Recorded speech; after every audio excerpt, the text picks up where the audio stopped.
Okay, welcome everyone.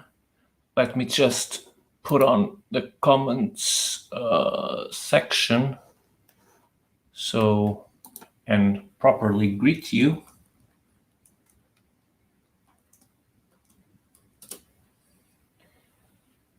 So we're going to start this live session where we left the previous one, which was Wonder Woman. I just got a few hints about the book, but didn't show it on purpose. It wasn't my. Hello, Mr. Xenocat. My faithful watcher. Thank you for coming once again. And sorry once again, no Aliens and Predator books, but we've got good books. Stay tuned because unless it's time for you to go to bed, because it's quite a large difference in time. Okay, so like I said, well, today I only had 4.5 hours of sleep, so I'll probably have some blanks. So I'll probably do just a system check. So Stanley, the big guy on Marvel, who's getting beaten up by a new book that's thrashing him and taking away all the brilliance that was credited to him always, and I think probably restoring some truth and giving some importance to guys like Steve Ditko and etc., who created a lot of the characters and wrote almost stories by themselves. There are multiple reports that seem to back up that. Matt Kent, one of my favorite writers, Grass Kings, then also Department H. Yeah, it checks. Yeah, I think I'm good. Jeff Lemire. Yeah. So let's start with this Wonder Woman oversized edition, oversized in width. I have shown it before, but this is a trade paperback. This is how it compares. So it's way wider. And it's got a sleeve, a beautiful one, and then a great cover too. Let's see the back. I don't remember if I showed it. Yeah, but it's a continuous image that shows the desert land that planet Earth has become. So Wonder Woman wakes up in a ravished planet, our planet, without quite knowing what the hell happened. Everything is destroyed. It's a complete wasteland. And through the book, she will find out that maybe she is responsible for that, and she might have failed her ultimate goal, which is to defend the people of Earth from menaces of any kinds. So we see Wonder Woman in a setting that she's not used to and that we're not used to, and even the artwork is very peculiar, very different. So the story and art are by Daniel Warren Johnson. So we did all of the work, all of the big work here, right? The story, of course, there's letterers and etc. and colorers, but he did most of the thing here. And as you can see, it is a gorgeous book, and this wide format does give it.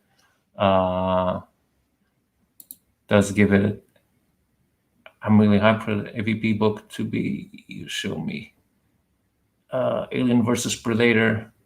Okay, but that's the one I don't have, I think, right? And if it's the one I'm thinking, it's quite a rarity. I haven't told you the price, and you're gonna get scared if you're talking about the one I think. Essential Comics by Alien versus Predator. That's a speculative price. It is quite a rare book. So as you can see, getting back to this book, super colorful. This doesn't really look like a Wonder Woman It looks like a sci-fi book. So this is a different take on Wonder Woman, and it has been very well received. So I'm really keen on reading this. This landscape, the cover it's a great illustration there. So I'm really keen, like I said, on reading this because it won't feel like a regular Wonder Woman book, and that will be a good change, I think. For example, I didn't like at all Wonder Woman Earth 1. I think it was a very poor book. I didn't even review it because of that, at least Volume 1. I don't know if it gets better, but this story promises a whole lot more. At least in the artwork, I'm just captivated by it. I'm bought. I'm bought. And Wastelands, I like that. Knowing that everything is destroyed and to see how things can be put back to normal. Here we see one of the superheroes pretty easily identifiable. They're supposedly almost all gone. I'm not sure if they're all gone. I imagine there will be one or two survivors at least. I am not sure. That's one of the things that keeps me interested.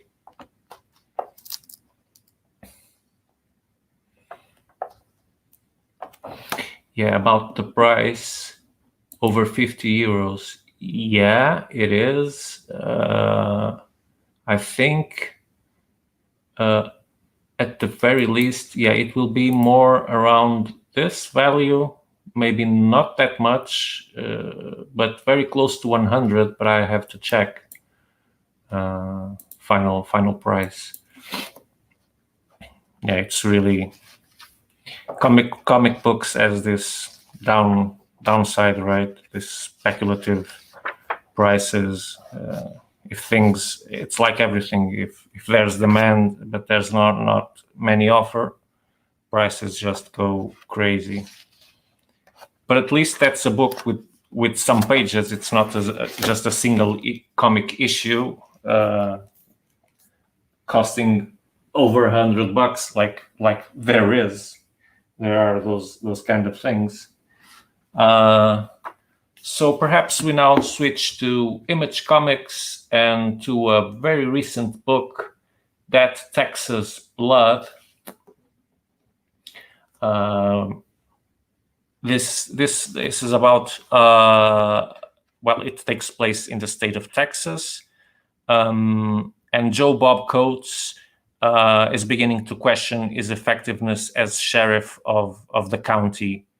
And it all gets worse as a Los Angeles-based writer, Randy Terrell, returns home following the sudden and mysterious death of his brother, causing a spiral down into a past filled with treachery and blood. And we've got appraisal from Chip Zdarsky, Michael Lark, and also from the Nerdist, but that's not a person. But having Chip Zdarsky and Michael Lark saying good things about the book is a good thing to start. So this is by Chris Condon and Jacob Phillips, and this is volume 1. It collects why these printings are so small. So this was printed now in January of this year. And probably, I think all the issues were published in 2020, probably, most sure, because if it was on January. So the artwork is like you see. What does this remember me of? Well, I can't really pinpoint, but I like it. I like the pasty colors. Good work here by Phillips.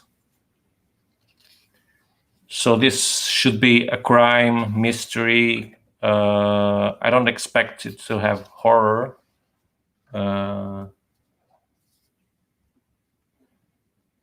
Yeah. You already ordered it for you.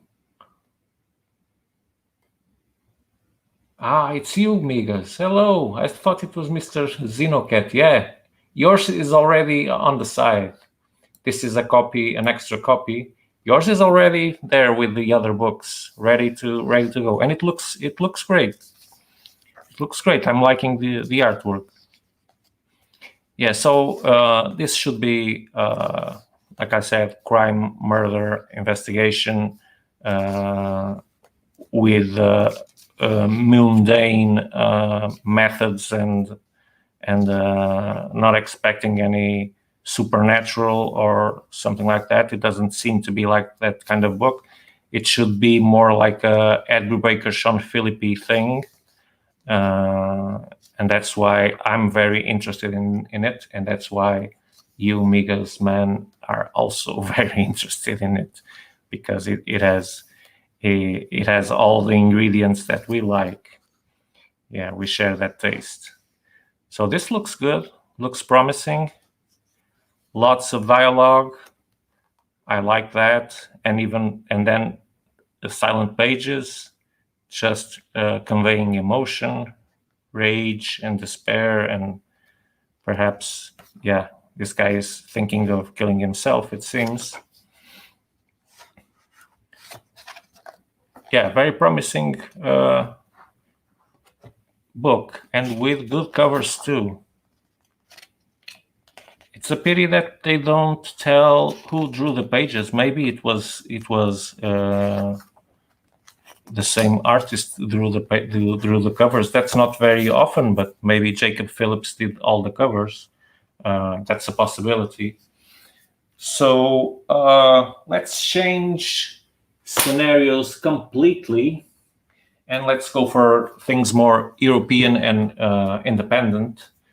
And that's Milo Manara. So if you don't know Milo Manara, you're probably not European, and maybe you don't know Serpieri also. But that's to say, I think the cover is pretty explicit. That this has some explicit content, sexual content, and erotic, more erotic than, it's not pornographic, it's erotic. You'll see genitalia and boobs and etc. So this special edition, it came out last year by Humanoids. This is originally a French book, like I said, in European comics. Humanoids does a lot of that, and it collects 3 stories. One is Gullivera, which comes from Gulliver, where it's the story of Gulliver adapted for our female character. And then Pandora's Eyes, which you'll see has completely different artwork, much more modern. And then The Golden Ass. And by looking at the first page of Gullivera, I would say this is the Golden Ass story, but nope, it's Gullivera's. So let's just take a little look. So as you can see, it appeals to our passion for the female body, for those ones who have it. It's a very sensual book. As you can see, I won't be censoring this because I wouldn't even know how to, but let's hope no one gets offended. So you can see she is like Gulliver, surrounded with little people, Lilliputians, and she's being stranded. And then she will become a giant and etc. Just like in the story that you know, but adapted for mainly male audience. Let's check the second story so you can see the difference in the artwork. I love this kind of artwork. It's very 80s, but I really dig it. Well, this is a big story. Okay, here's Pandora's Eyes. So here's the Golden Ass again. As you can see, yeah, it seems we've changed books, that we're not reading the same thing. The time where this takes place seems to be very current, not something old or fantasy-like. Yeah, but the art is definitely much different, but I still think it's top-notch. Top-notch. Love the palette. And love the dress, the red short dress. Real sexy.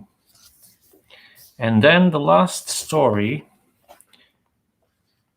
once again, it's another book. The Golden S, finally. And turns out the S is really an S and not a bum. And look at this, it's completely different. So the setting is, it seems to be in the Roman Empire, or something like that, or in Greece, ancient Greece, I'm not sure. And there we have it. The same ingredients, some sex, some innuendo. Here we have actual sex. This seems to be more explicit than the other stories. And what can I say? I love the artwork in every story, and they're so completely different. And I'm not sure if this is not my preferred style. This really, really, really, I'm really enjoying this. Okay, that's a little strong. Whoa.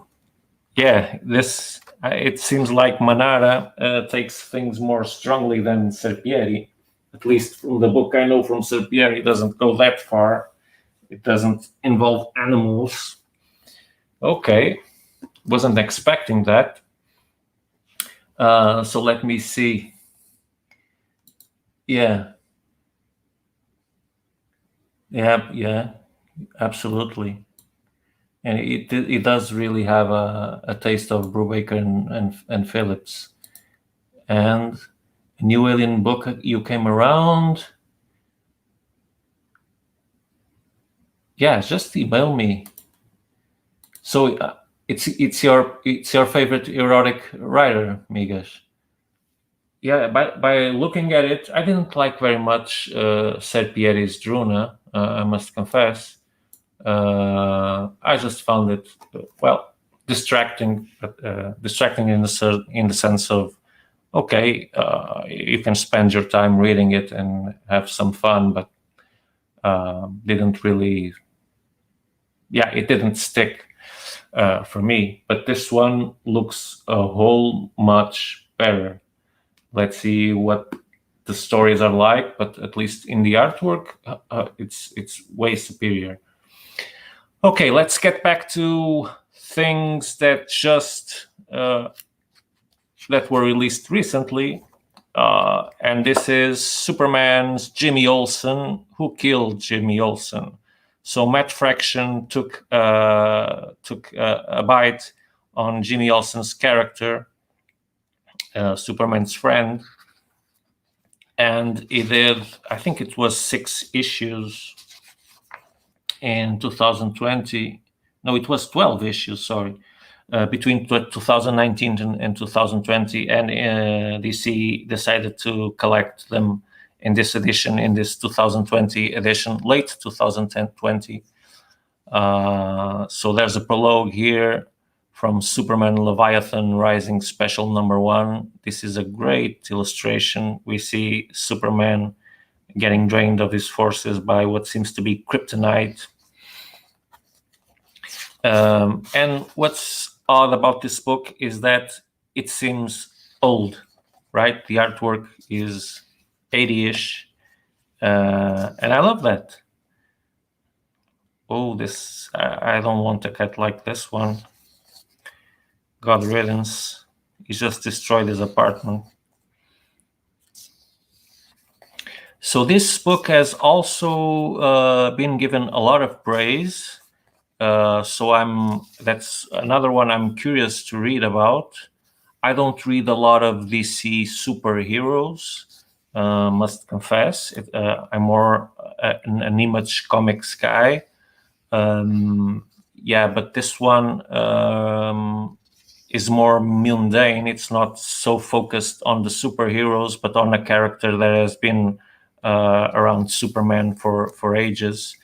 So I expect it to be more humane, mundane, and more interesting, because it won't be just super fights and superpowers back and forth.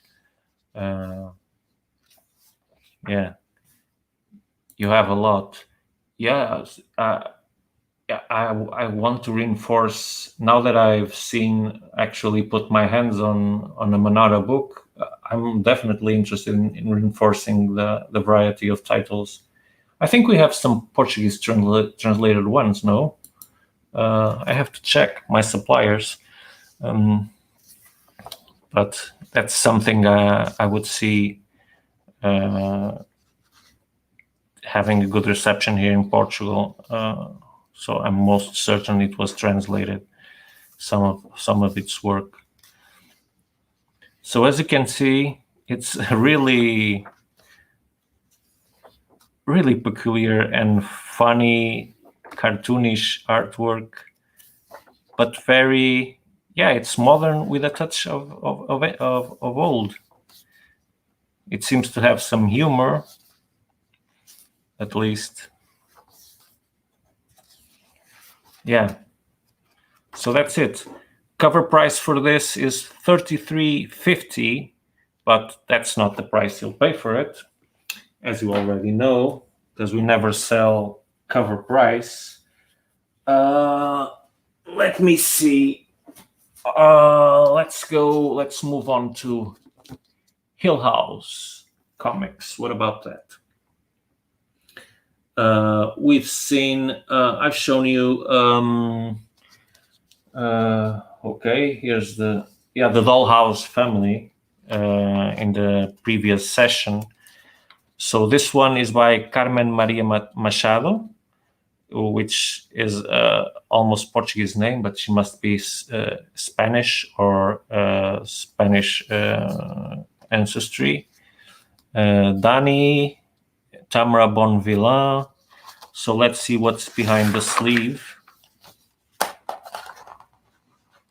So this is, though it's a Hill House comic, it has the brand DC Black Label, and this cover has continuity. I like when that happens. And there's the back of the sleeve. As you can see, 28 euros cover price. This is a hardcover edition, like all latest Hill House comics are. They've been like this. Yeah, in Portuguese, right. That's what I suspected. I haven't studied that dearly. So the Low Woods. I've been meaning to get this for some time. Let me read you the summary. So there's something in the woods. So this is a horror-based supernatural book. Of course, it's Hill House Comics. What would you expect? So shudder to think, Pennsylvania has been on fire for years. The woods are full of rabbits with human eyes, a deer woman, which is portrayed here, who stalks hungry girls, and swaths of skinless men. And the people of Shudder to Think, well, they're not doing so well either. When Elle and Octavia wake up in a movie theater with no memory of the last few hours of their lives, these two teenage dirtbags embark on a horrifying journey to uncover the truth about the strange town that they call home. So Carmen Maria Machado is known by Her Body and Other Parties. I don't know it, must confess. Artwork by Dani, is done work for Lucifer, which we also have volume 1 here, but there's multiple series of Lucifer, so I'm not sure if that's the book we have here. So let's just take a look at the artwork. Yeah, I'm sensing a trend here, like in fashion. purple. There's lots of purple in these latest books, and I like it, but it's definitely a trend. I don't know if you guys agree, but things when it's night, they're using a lot of purple and light purple to make it less shady. And I kind of like the effect it gives. Okay, there's something weird on this girl's bed. I don't know if she's going to sleep there anymore. Perhaps not. So this is teenagers, scares. So it's an old formula, but I'm expecting Joe Hill to. I'm expecting that Carmen has done something different with that formula. Maybe she got some help from Joe Hill. I don't know, some counseling maybe. Perhaps I was not wrong 100%. I don't know if he supervises the books that he publishes.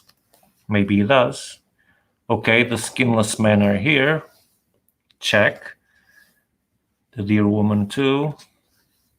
So I'm expecting what's expectable from Hill House.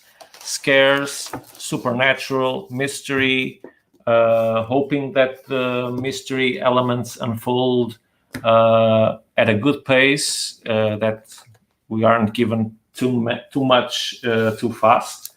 Otherwise, we might lose interest, and we don't want that to happen. And let's get back to European titles.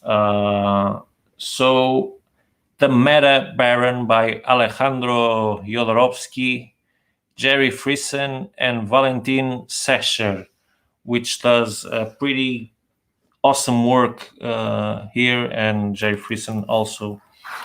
The book is too big, it won't fit everything, but you can see. So this takes place, by the way, after the Meta Baron, the universe's greatest warrior, returns after having defeated the Techno Empire.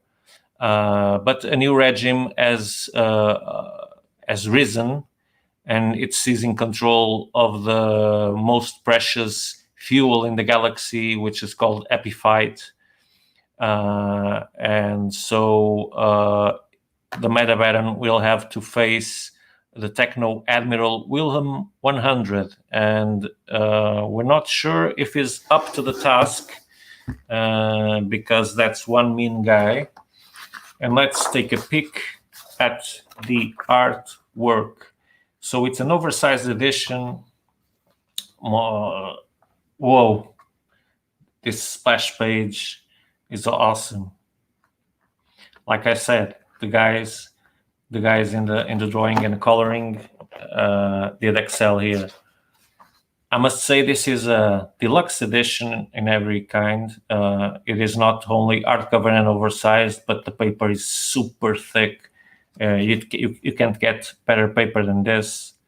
If you want better than this, then you'll have cartolene or something like that. Carton. It wouldn't work. Whoa, but the art is incredible. Incredible.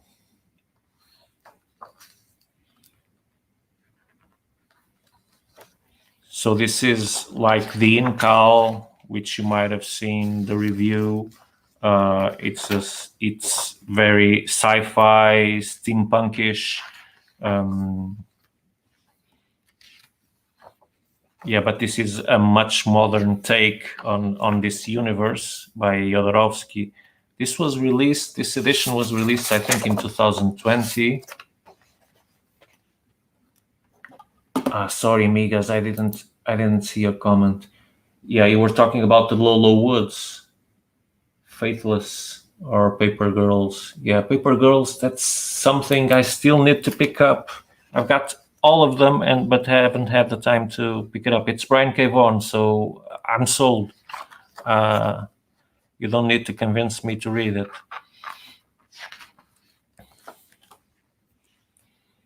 Whoa, this is incredible. the art and the colors do really stand out. And they're unlike what we've been seeing in the other books, which currently I think we're seeing a trend in the palette. Very standard colors and very standard drawings, and this book does not fall into that trap at all. You can see that the coloring is way much richer, softer. Yeah, this book shows some love by the illustrators. Let's see if the story holds up to the work that has been done here visually, because it's top notch. Wow. That's all I have to say.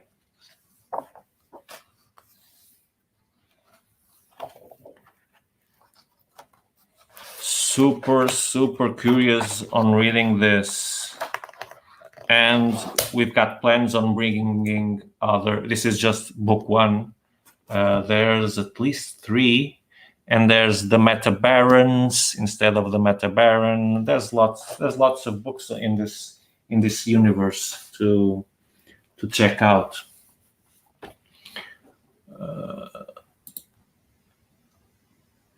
Yeah, that's it. The colors are wonderful.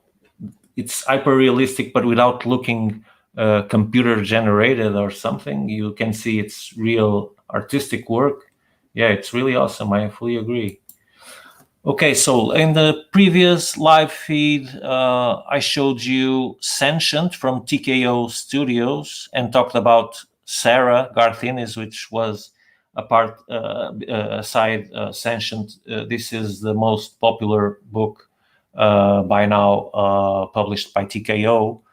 It's no wonder, because it's Garth Ennis and Steve Epting also, and Elizabeth Breitweiser, one of my favorite colorists.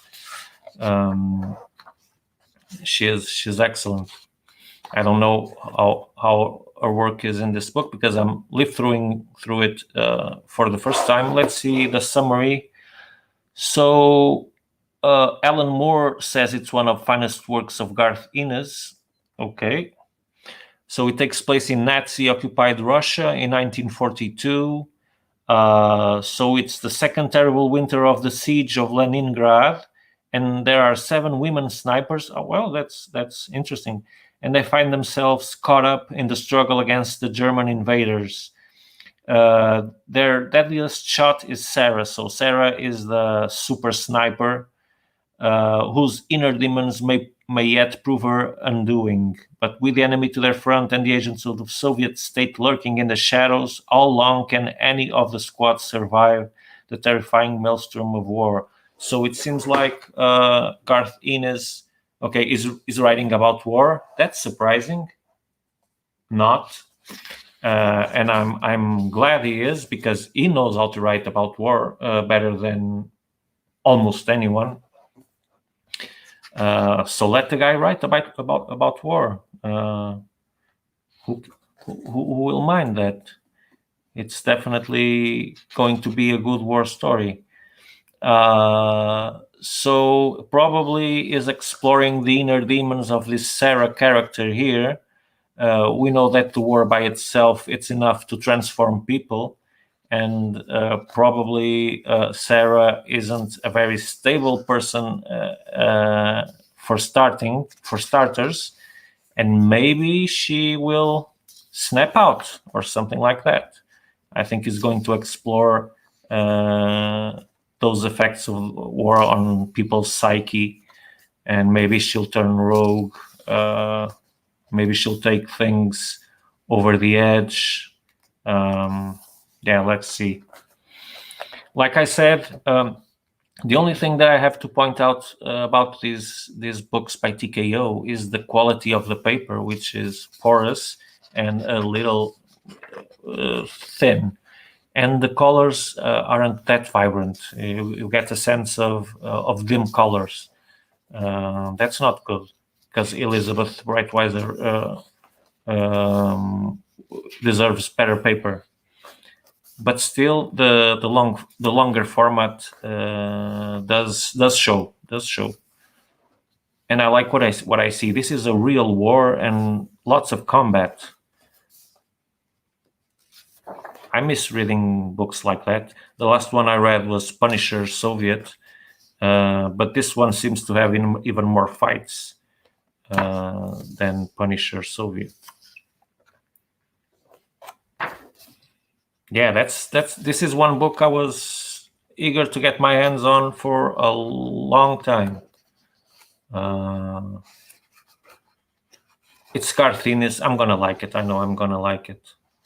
If I don't, it will be a big disappointment because it's just good names. Carthinis, Steve Epting, Elizabeth Breitweiser. As for the letterer, I don't know because it's too many names to keep up. But the rest of it's a 5-star deluxe cast. So what about? Yeah, that's it. It has great reviews. Yeah, apart from Sentient, there's nothing.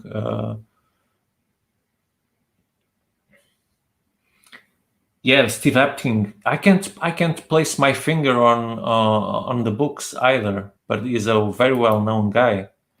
Yeah. So next book is also European. Of course, it's translated to English, but it's originally French. So I'm not sure if it's read Isabel or Isabella. Isabella seems more Italian. Well, I don't know. This is by Raoul and illustrations by Gabor. And this is prepare yourselves because this is a gorgeous book too. I did peek a little bit into it, and if you're an illustration fan, as you're supposed to be because you like comics, then I think you'll love this book. At least this touches my feelings towards art. It's distinctive, detailed,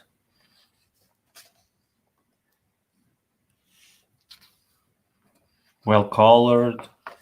The book is super quality paper, by the way, unlike the TKO.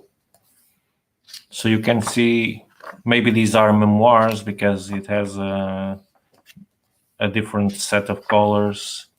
Maybe this is the past. One thing that stands out is that the panels are really small.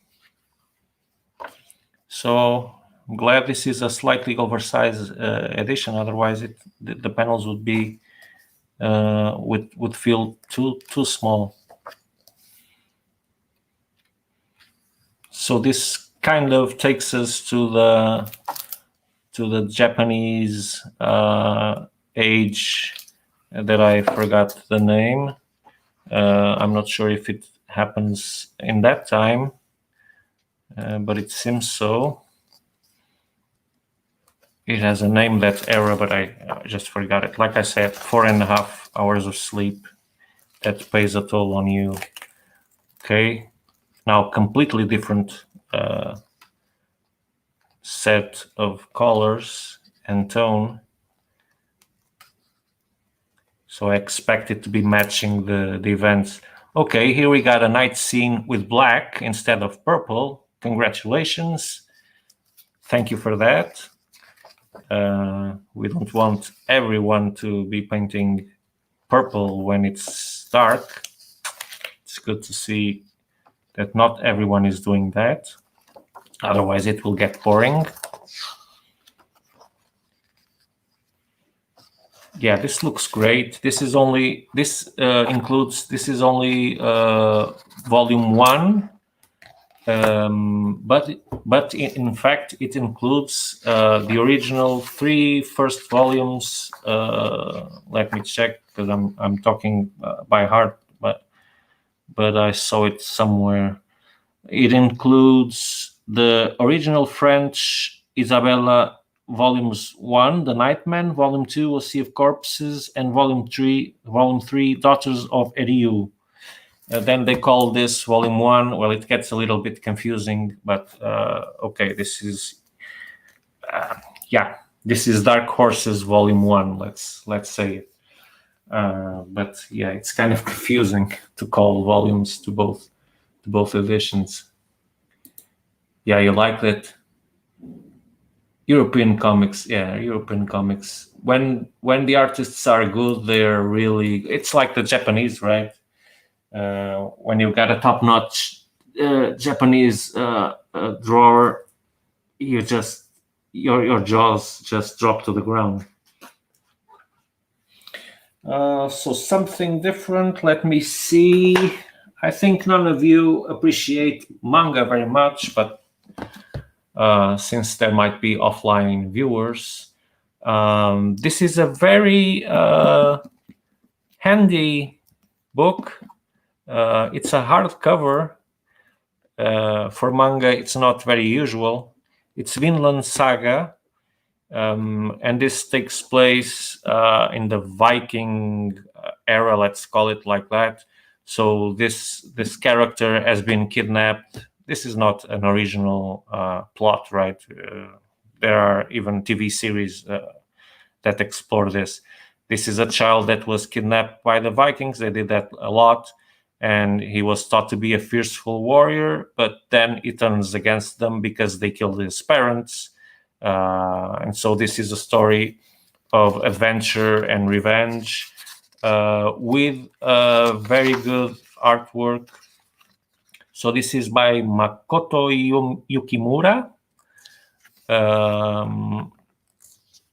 So some colored pages, but as we know, that's just an appetizer because manga, no color. Like I said, when comparing to Berserk, I think this is superior in the artwork. It's not that much different, but I like it a little bit better from what I've seen. I would have to compare it more carefully, but I find this, like I said, cleaner than Berserk. It does look great. I'm trying to get into manga, and I like it when it's stories that happen in older times instead of sci-fi, but that's a personal taste. So you can see you can get the feeling, right? This is a very thick book. I'm not going to live through all of it, but this gets this is well regarded in the manga community, so it's something to pay attention to. Then what else? Critical Role Vox Machina. So this was quite a success also from Dark Horse. It's inspired on an RPG or something like that, or might not be very accurate on that, but I think it is. So these are from 2019 and 2020. This is Volume 1. This is Volume 2. And as you can see from the cover, at least for me, it all immediately reminds me of, and here comes the lack of memory, from the Rat Queens. A bunch of different characters with different abilities, having adventures, fighting bad guys, trying to get to their own business, and someone crossing their paths. So that's what you're expected here. So the band of adventurers known as Vox Machina will save the world eventually. But even they have to start somewhere. Their 6 would-be heroes on seemingly different jobs, but they find their paths intertwined as they investigate shady business in the swamp town of Stilben. There's something wrong in Stilben, and that's what's going to unite them. So they'll join their heads and weapons to figure out what's going on, and keep from being killed in the process. Just like I said, what was expected. So it's a sword and sorcery kind of adventure with vivid artwork, as you'd expect in this kind of titles. It goes well with fantasy and magic and swordry. So it does look good, the book. I'm not sure if it's targeted for younger audiences, but I know some adults that love it. So and it seems to have some violence. So it's not for children. At the very least, it is for young adults and adults. Yeah, the artwork is not astonishing, at least not for me, because it's I find it a bit standardized, and this one reminds me of Photoshop, makes me think of Photoshop, and I don't like it when that happens.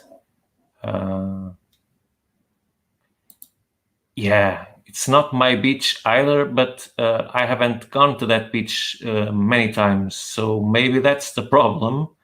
It's like European movies. If you're used to American movies, it is difficult to get into European movies, but they're because they're different. They're equally good most of the times, better if you look objectively at the quality of the filming. Well, maybe not the acting, but the stories and the plots and etc. But they explore very different things in very different manners. So first it gets strange, and then hopefully it will entrail. That's what I'm hoping that manga will do for me, but I'm not fully convinced of that, to be honest. Let's see. Like I said, the lack of color really puts me off. Yeah, that's Vox Machina. They're very nice looking trade paperbacks with some shiny aspects. The paper is excellent. This is a Dark Horse edition. It's not like DC and Marvel nowadays. They still keep their books super toughly built. This is a well-crafted trade paperback. It's almost painful to call it trade paperback. There should be a superior trade paperback. I'm coining this category now. Then what else? I've got a box full of books there, but I'm not going to show all of them. So this one I actually managed to read it. Days of Hate, Act 1. So it's got a lot of names here. Kot, Zazel, Belair, Bidikar, Muller. They sound like Eastern European names. I'm not sure. I didn't, or Northern European, probably. So this is a book about people. It's about extremism, racism, vigilantism, and it's a story of a war. So the United States in 2022, it's a completely different country. Something has happened to it, and all the bad things that are making the news today have extremated to a point that racism and white supremacy ideals are spread in a manner that's unbearable. And we've got these two agents, let's call them these agents of they're vigilantes.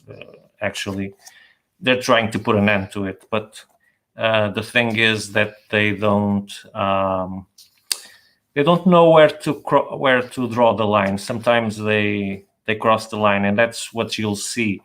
And besides that, there's another side, one that is trying to get them, of course, right? So you get two sides of the story.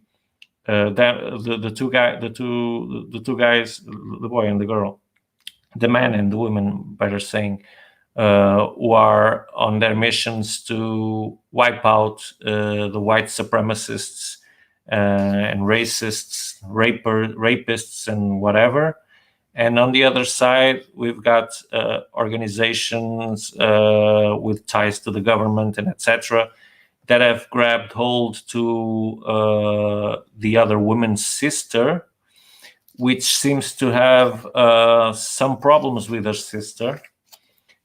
Even when you get to the end of this book, you're not quite sure if she's faking it or if she's torn apart between the love she feels for her sister and the things that she might have done to her, because you're kept in the doubt.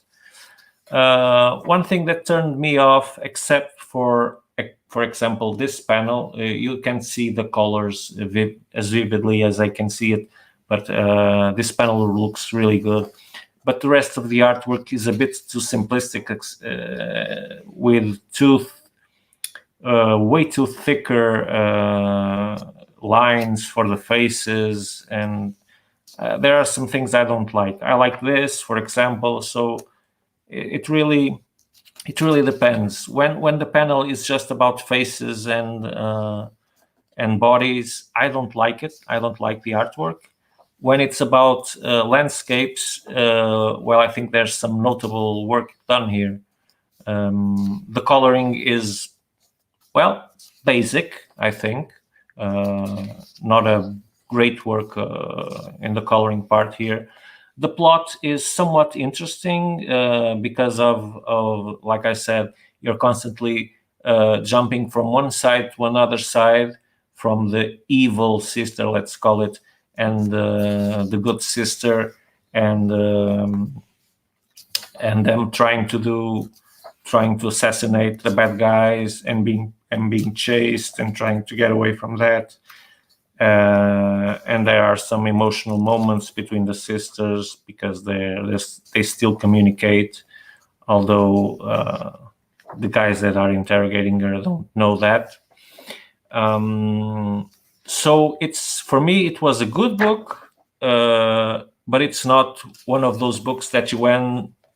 For me, it was not a book that you went and I gotta read the next one, like it happened with me for Postal, for example, which is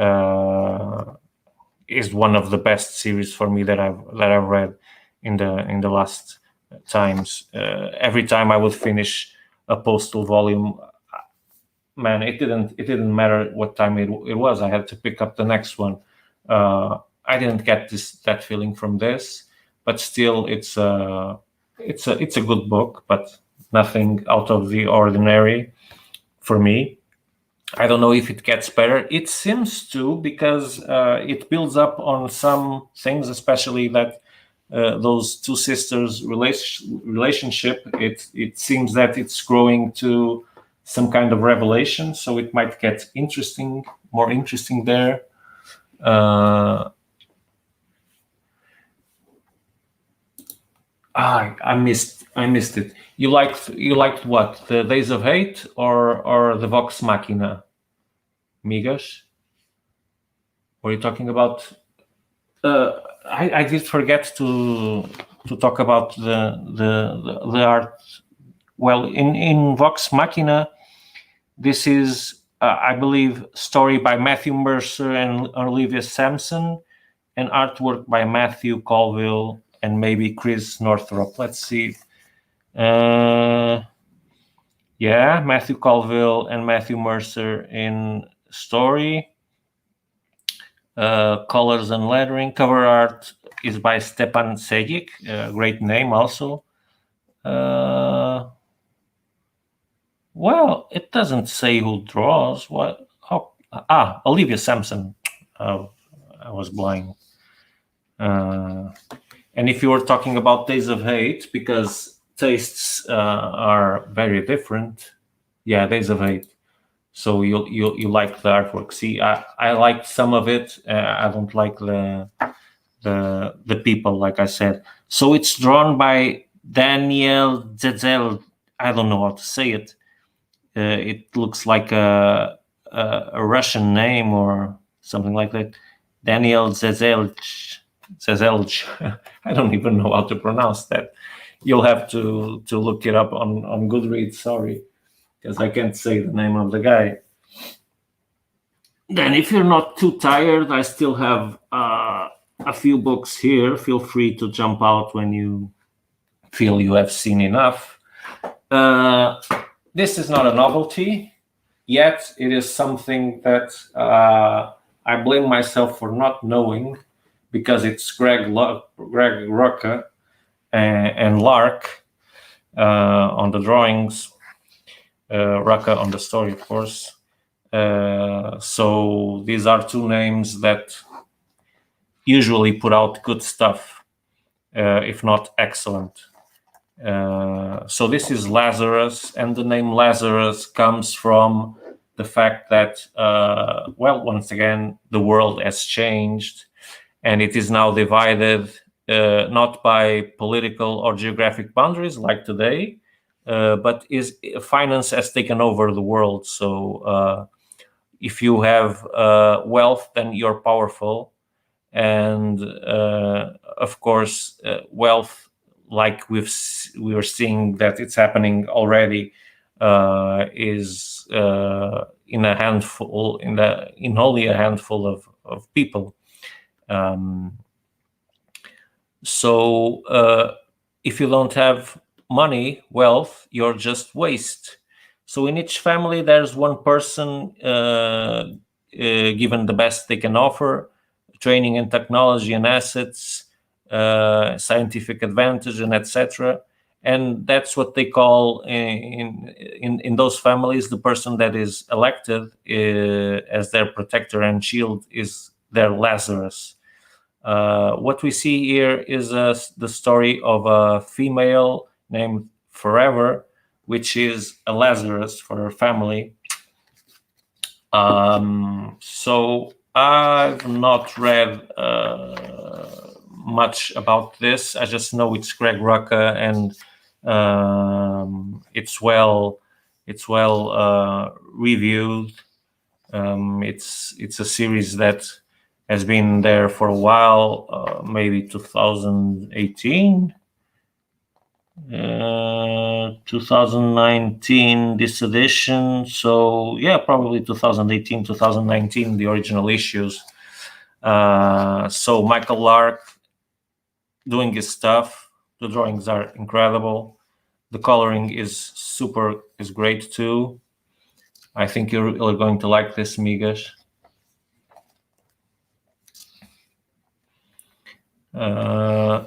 Because it's more Sean Philippi. I know I'm liking it. So this has been on the radar, on Deviant's Fun radar, for a lot of time, and we finally got a bargain. And yeah, we took the chance because we were already interested, and we found it at a very affordable price. So you will also be able to buy it at a very good price. So this is another trend, definitely, women heroes. Yeah, and I must confess I like it because there's more to explore. If you're a girl and you're a badass, there's more things that you can do that can surprise the reader. They can use their sensuality. They have sometimes you're expecting them to be emotionally weak because we have that prejudice, and they turn out to be real hard-ass bitches in the sense of taking really harsh decisions and leaving compassion to the side. So it's easier to surprise the reader, and it gives more material to explore for the guy who's writing it. And that's what I think. Why I think women heroes are getting more and more explored. So this is probably, I'll try to read this one today. I'm not sure. I'll pick up my copy. And well, this next book, it's a pity that the person that recommended it is not here watching the stream. So this is volume 2, but I've got volume 1 and volume 3 also. It's in the big box that you saw me unboxing, if you saw the video. So this is Sport of Earth by Zach Kaplan, Andrea Muti, and Vladimir Popov. So it's not an American comic.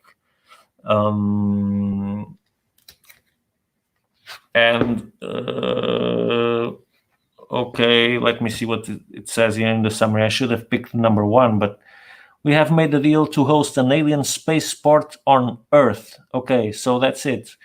We've been visited by an alien civilization, and we're letting them colonize us partially, or to set up a colony in our planet.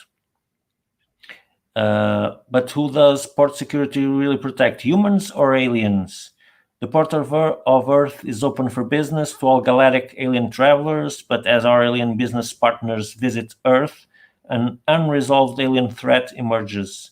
Earth security agents Rice and McIntyre must now find a balance between protecting both humans and aliens.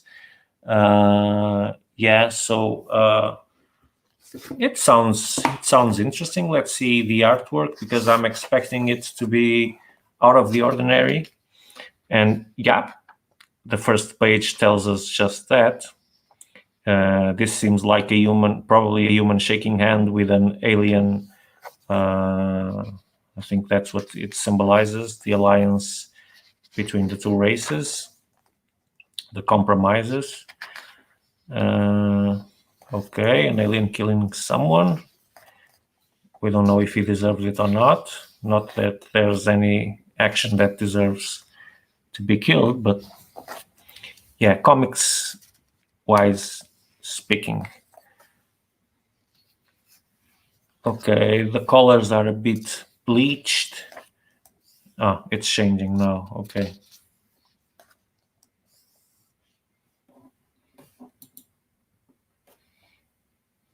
Oh, we've got a new person here. Hello, Ryuka 6S9. I don't know if we've met or not, because you're using an alias. So let me see. By your comment, you're probably talking about Lazarus, right? Garthini's Punisher. And we just received the omnibus by Garth Ennis, Garthina's Punisher. Yeah, that's an awesome book, and we got it at a good price, because it's hard to find. It's expected to pay a lot of money for it, but we actually got a good deal on it. So be alert if you don't own it already. Just because you mentioned it doesn't mean that you're a fan, but maybe you are. I know I like The Punisher by Garth Ennis. I think is the best writer that you can find for Punisher. He is the guy that expresses Punisher the way I like best. More of a man, of a soldier than a superhero or whatever. Okay, this looks interesting. The subject is really out of the ordinary. We're used to having our planet invaded by aliens, right? And they come with their ships and they explode us to bits, or we do that to them first. But here it is different, and maybe the port of Earth that was built. Well, I imagine that the aliens will have technologies and materials and knowledge that humans are willing to pay a lot. So I can imagine that corruption will be instilled by that to try to gain leverage with the aliens.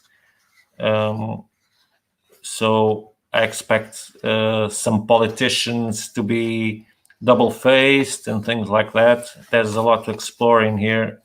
I'm guessing that that's where the book is going to go. Not sure, because, like I said, all these books that I'm showing you, I'm lifting them through for the first time, except one or another that I took a little peek because I was so curious that I had to. Next one. If you can, yeah. I really liked the book. I think it showed on the review I did, right? Really liked it. Really enjoyed it. I love Garcine's writing, in spite of the accusations that are surrounding him now. That's the worst part. You cannot read them without feeling a little bit guilty. So, Die, Volume 1, Fantasy Heartbreaker. This is by Kieran Gillen. That has given us once. Let me see if it's The Wicked and Divine. And Once and Future also. And Stephanie Hans, which has drawn Batwoman, Journey into Mystery. Okay, so in the 90s, 6 teenagers. It always puts me a little bit off when I see teenagers, but hopefully the story is not teenager-oriented. They disappear into a fantasy role-playing game, and only 5 of the 6 return. And 30 years later, these broken adults are dragged back to discover the game isn't finished with them yet. They are finished with it, but the game has not. Some fantasy with science amidst. Let's see how it looks in the inside. Clayton Cowles, that's one name I recognize, and once again, I don't quite remember where from. You're going to read it today. Hope it's good. It's a good one. It's got good reviews too. Of course, we do some study before buying something that we haven't read. We're not buying things out of guessing, but yeah, opinions are worth what they're worth. So, the artwork is definitely out of the ordinary. I'll give them that. It's really different. It's not watercolored, but it's almost in the line between watercolor and normal coloring in some pages. I like this one. So I'm expecting here some mild to heavy action fight scenes. Hope there are some. It seems to have some violence here. But what will make this book shine is if we've got 6 characters and at least 5 of them are cooperating.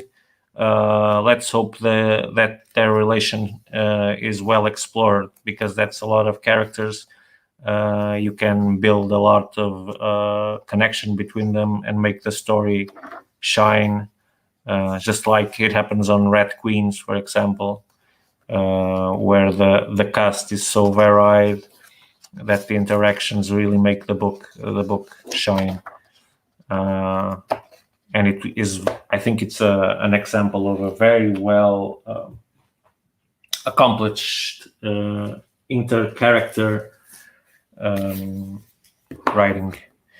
This one is, this is a damaged book, but it doesn't matter because we're getting another copy. I'm just waiting for the return. It got damaged. It's not usual, but yeah, sometimes it happens. So it's called Pretty Deadly. This is volume 1, and it's by Bekenick, Rios, Belair, and once again, Cowles.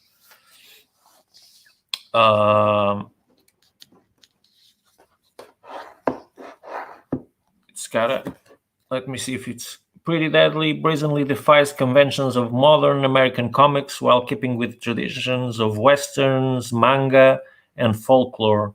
It ignores the three-act structure to go back to older forms of storytelling and finds power in them.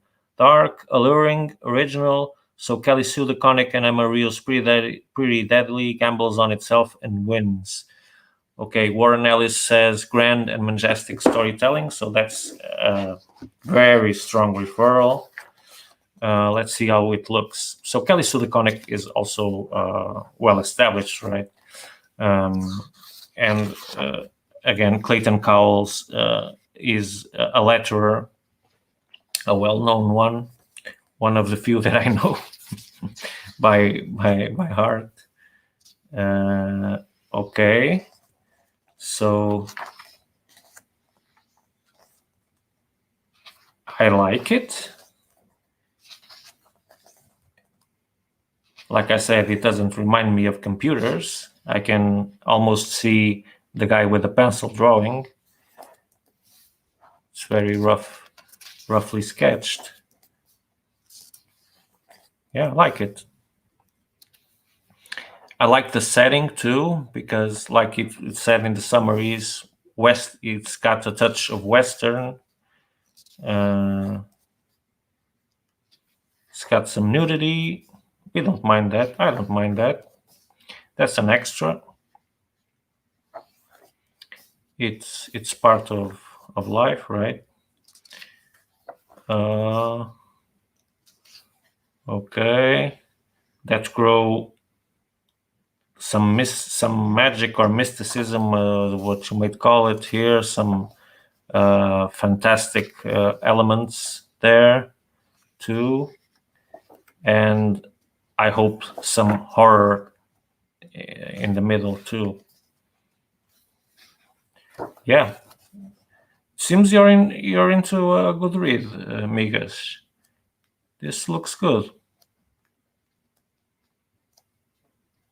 Looks good indeed. It's got some sketches here. I haven't been paying attention. Yeah, the artwork is great. Yeah, I like it too. And this one in the pretty deadly, I also liked it. I also liked it a lot. So what do I have? And I won't extend this much more because you must be tired by now. At least I am getting tired of being bent over the table. No pun intended. We got volume 3 of Grass Kings from Matt King. As you know, is one of my favorite writers, and Tyler Jenkins here is doing the illustrations, watercolored ones, and I've got a thing for watercolor illustrations. And I've got a thing for Matt King because he really tells stories a way that I appreciate. So this, let me summarize it for you because you might not know it. This is a New York Times best-selling writer, Matt Kent, and I think that this book has won something. I'm not sure, but yeah, it didn't win, but it was nominated. Eisner Award nominated rural mystery series chronicling the tragic lives of the Grass Kings, 3 brothers and rulers of a self-sufficient trailer park kingdom. Well, I can tell you, I read a bit of the book some time ago. This does remind a little bit like Postal, where there's a feud, where there's no law.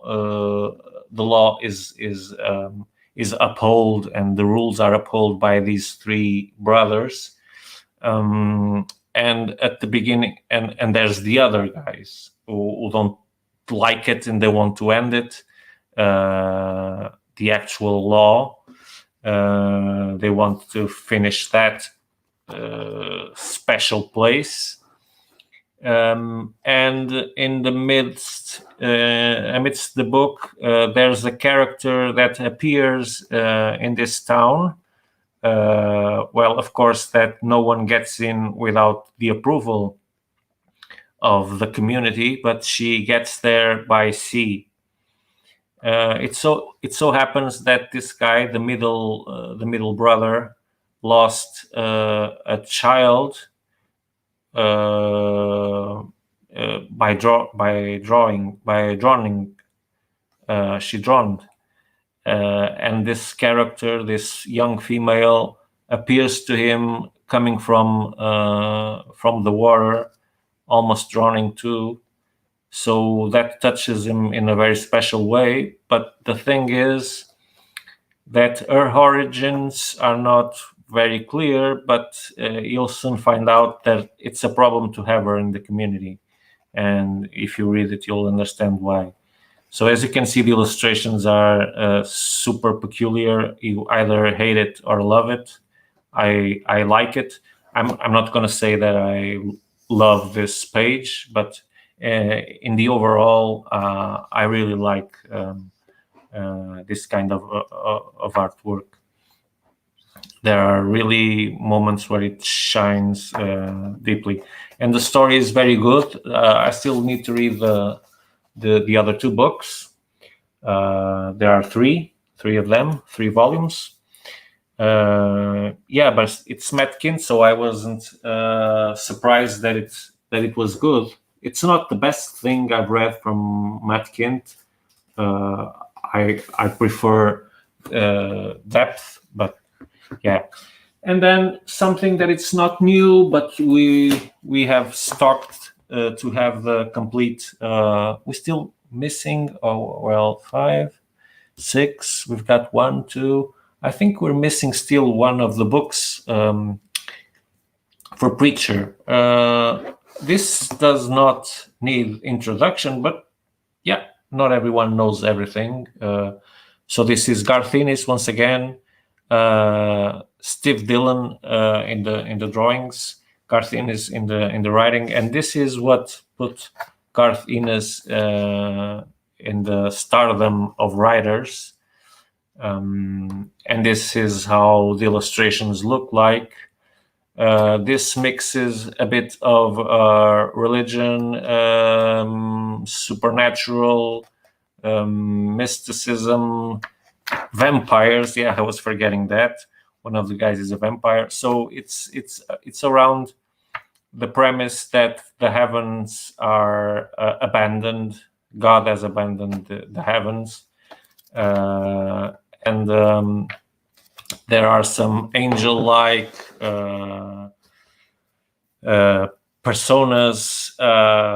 One of them escapes and is kind of rogue between the community of angels, and he managed to escape and embody and possess a guy, and through him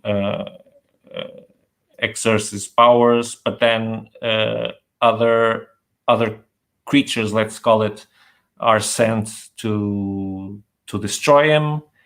But the thing is that the bunch of characters that get together, and from what I remember, it's this main character, that vampire guy, and a girl, at least in book 1, in volume 1. That's all the party was, 3 people. The dialogues are extraordinary because Garth Ennis knows how to do dialogues.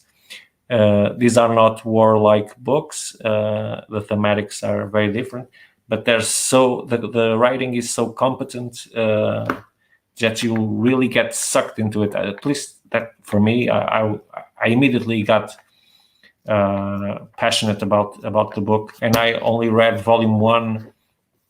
There was a Portuguese edition. Well, we started printing it, but we never got more than volume 1. They stopped with the books. So that's it. I think I've taken much of your time. Of the old guard. Yeah. You're right. Yeah, you like the illustrations, yeah, but not everyone. I understand that not everyone likes those rough, sketchy things. I like it. I like it in depth. Though I'm not sure it's the same artist. Department of Truth also has that kind of style. Another book that we got is The Boys Volume 6, because it was the only one we were missing. Once again, Garth Ennis. Okay. That's... And if you don't know The Boys, well, you should. But The Boys is not for everyone, I must tell you, because this Garth Ennis, well, he doesn't have much filters. He's known for that. But he really went over the line with this series of books, starting with language. It's super obscene language. You've got scenes where a guy takes a shit in the corridor of a house, for example. So there's dirty stuff like that. There's sex. Not very casual one, orgies, things like that, and the more vulgar things you can imagine, it is portrayed in this book. It has no barriers. It doesn't hold on. There's no taboos here. That's what I mean. Every matter counts. So you got to be prepared for that, and that's why I say this is not for everyone. It's very violent, obscene. Yeah, but I must confess, I really liked it. I just read book 1 yet, and I haven't read the rest of them because I don't have the time. That's just it. I don't know if the TV show is good or not. I don't intend to see it before I read the books. I don't like to mix. Either see the series and then the books, or the books and then the series, but mixing the two together, it's not a good idea for me, at least. Yeah, so if you think you have the stomach for what I've been talking about, then you should really check out The Boys if you haven't, because this is a super selling book. It's spread out through many houses, so it's very highly probable that you have one in your place. So that's it. Let's call it a day. I've got a full box with as many books as I've shown in the previous live and this live to show. So expect one soon, maybe within the space of a week or something like that. And we'll talk about more books. But for now, yeah, that's it. Unless, and I'm willing to do that, no problem at all, you've seen my unboxing video and you're particularly interested in any book that you saw there, and I can show it to you. I can lift through it very quickly. I'll give you some seconds because there's some delay. Type in the chat if you've seen something that you... Yeah, my pleasure. So if you want to see something that you saw in the unboxing, just one book, paste it there in the chat, and I'll do it for you. Otherwise, we'll close the session. Going 5, going 4, going 3, 2, 1. Okay. So then we'll leave it for another video. Thank you so much for watching. It's still getting hard to get people to come by. and I think they're missing on. We could get some input from people who actually read the books. It will be much interesting for all of us, because when I'm doing this, I'm talking about books that I haven't read, unlike when I do reviews. So it would really be interesting if you can. Yeah, there were many, right? Yeah.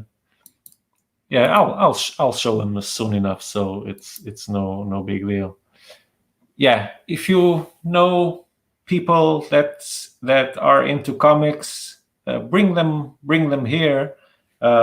We'd love to hear their comments too, apart from the ones that you have given. So thank you very much for that, for showing up, for participating. And I hope you have a great weekend. I also wish the same for me. Let's see if I have time for reading, because the shop also needs to get uploaded with all these books. Yeah.